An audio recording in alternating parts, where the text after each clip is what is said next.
ബാക്കിയുള്ളവർ ജഡ്ജ് ചെയ്യുമോ എന്നുള്ള ആ ഒരു പേടി അത് വരുന്നത് ഒരുപാട് വർഷങ്ങൾക്ക് മുമ്പുള്ള കഥയാണ്. ഒരു 10,000 വർഷമൊക്കെ മുമ്പ് നമ്മൾ ഹ്യൂമൻസ് ജീവിച്ചിരുന്നത് ട്രൈബുകളായിട്ടാണ്. ഞാനൊരു ആവറേജ് പറയാം, ഒരു 100 ആൾക്കാർ, അതിൻ്റെ ഉള്ളിൽ ആൾക്കാർ അടങ്ങിയിട്ടുള്ള ഒരു ഗ്രൂപ്പുകളായിട്ടാണ് ജീവിച്ചിരുന്നത്. അപ്പോൾ ആ ഒരു ടൈമിൽ നമ്മൾ ആ ട്രൈബിനെ വെറുപ്പിക്കുന്ന എന്തെങ്കിലും കാര്യങ്ങൾ ചെയ്തു കഴിഞ്ഞാൽ ആ ട്രൈബിൽ നിന്ന് നമ്മൾ പുറത്താവാൻ ചാൻസ് അല്ല. ആ ട്രൈബിലുള്ളവർക്ക് ഇഷ്ടമല്ലാത്ത എന്തെങ്കിലും കാര്യങ്ങൾ ചെയ്തു കഴിഞ്ഞാലും ആ ട്രൈബിൽ നിന്ന് നമ്മൾ പുറത്താവും. നമുക്ക് പ്രൊട്ടക്ഷൻ ഉണ്ടാവില്ല, ഫുഡ് ഉണ്ടാവില്ല, ഫയർ ഉണ്ടാവില്ല, മെയ്റ്റിനെയും കിട്ടൂല. അതുകൊണ്ട് തന്നെ നമ്മുടെ ബ്രെയിൻ എങ്ങനെ ഇവോൾവ് ആയി? നമ്മുടെ ട്രൈബിന് പറ്റാത്ത എന്തെങ്കിലും മോശമായി തോന്നുന്ന എന്തെങ്കിലും കാര്യങ്ങൾ നമ്മൾ ചെയ്തു കഴിഞ്ഞാൽ, നമ്മൾ ആ ട്രൈബിൽ നിന്ന് പുറത്തു പോകാൻ ചാൻസ് ഉള്ള എന്തെങ്കിലും കാര്യം ചെയ്തു കഴിഞ്ഞാൽ ഇറ്റ്സ് എ ബാഡ് തിങ്.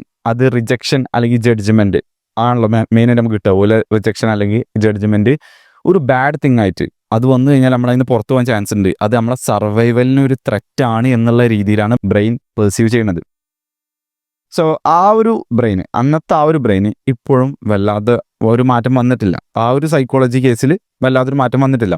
അപ്പോൾ ഇപ്പോഴും ആൾക്കാരൊക്കെ ജഡ്ജ്മെൻറ്റോ റിജക്ഷനോ നമ്മളെ കളിയാക്കലോ കാര്യങ്ങളൊക്കെ വന്നു കഴിഞ്ഞാൽ ഇതേപോലെ തന്നെയാണ് ട്രീറ്റ് ചെയ്യുന്നത്. അത് കിട്ടിക്കഴിഞ്ഞാൽ അതൊരു ബാഡ് സംഭവമാണ്, നമ്മൾ ഇൻസെക്യൂർ ആവുകയാണ്.